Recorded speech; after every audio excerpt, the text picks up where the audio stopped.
Hello, my name is Braylon Washington, and this is the fourth and final question of my ACE Media Studies critical reflection. And question four asks, how did you integrate software, technologies, hardware, and online for this project?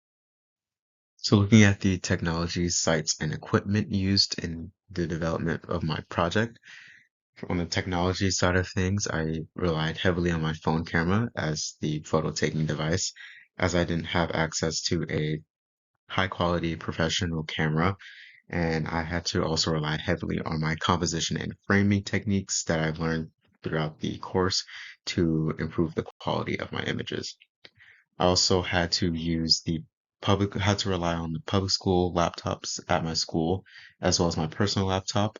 And oftentimes when I was in school and working on my project, it would take additional time to load into the login accounts.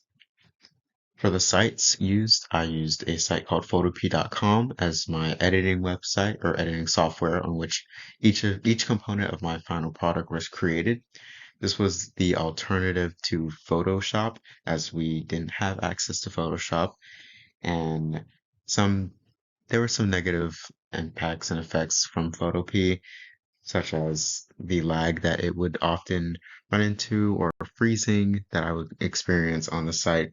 It's also an older site and it is also browser based, so it was prone to freezing and losing of work that was unsaved and being worked on in progress. So that did have some minor and major setbacks throughout the development process of my media product. And it also has distracting ads that sometimes pop up and get in the way of my work. I also use a site called brusheasy.com in which I practice getting access to free brushes for design elements of my media product. I also used Google Sites, which is a platform that I use for recording my project progression and blog activities throughout the development of my media product.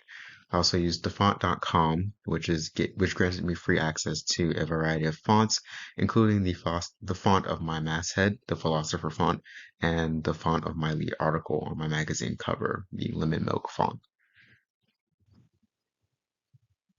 Some special equipment that I used included the compound microscope that was a part of my lab photo shoot, and it was used to examine the bacteria on the microscope slide.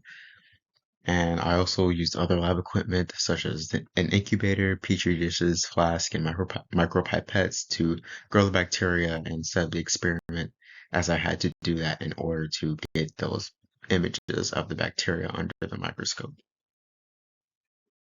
So here are the successes and challenges I had in implementing these elements into my project. So starting off with the successes, I had a successful cultivation of bacteria for my main image on my cover. And this was a concern due to one of the challenges of the electrical outlets in the lab I was working on campus turning on and off during after school hours, which could conflict with the growing of my bacteria.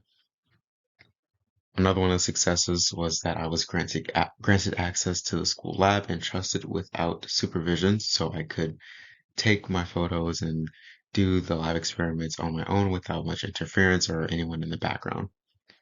I was also able to successfully use my photography composition techniques that I learned throughout the course, and this remedied the having no camera without a phone, or having no camera other than my phone. And another one of the successes was access to a completed gene sequence and operation of a gene editing software on my personal laptop. The remaining challenges that occurred when trying to implement these elements into my project was that, again, we had no access to desktop computers, and I also struggled with the immersion oil on the microscope lens to capture the high quality main image for my cover, but I ended up successfully doing so without the immersion oil, just in a less detailed shot. And also, again, we had no access to Adobe Photoshop throughout the design process, so Photopea was used instead. This marks the end of my response to question four and the end of my ACE Media Studies critical reflection. Thank you for listening, and I hope you enjoyed.